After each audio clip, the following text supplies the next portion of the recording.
Els pobles del sol.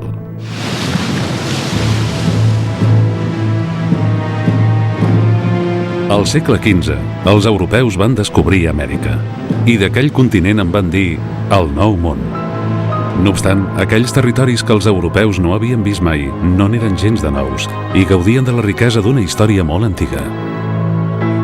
Sense cap contacte amb la resta del món, els pobles que s'hi van succeir van aprendre a viure d'una manera sedentària i a construir pobles i després ciutats.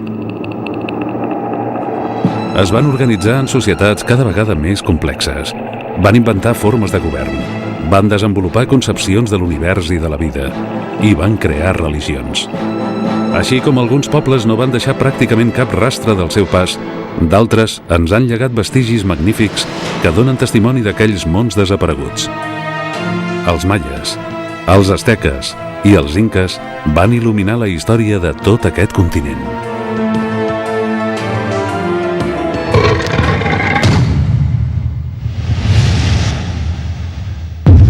Els maies, els asteques i els inques.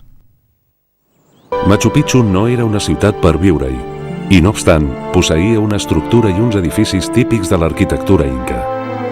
Una plaça cerimonial, temples, fonts... Els edificis estan alineats en estretes terrasses o reunits al voltant d'un pati. A la ciutat s'hi pot observar la mestria dels constructors inques en els més petits detalls.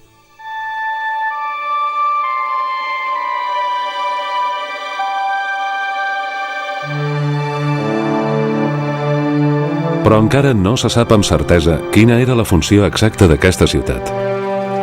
Machu Picchu, oblidada durant 400 anys, fascina i meravella el món.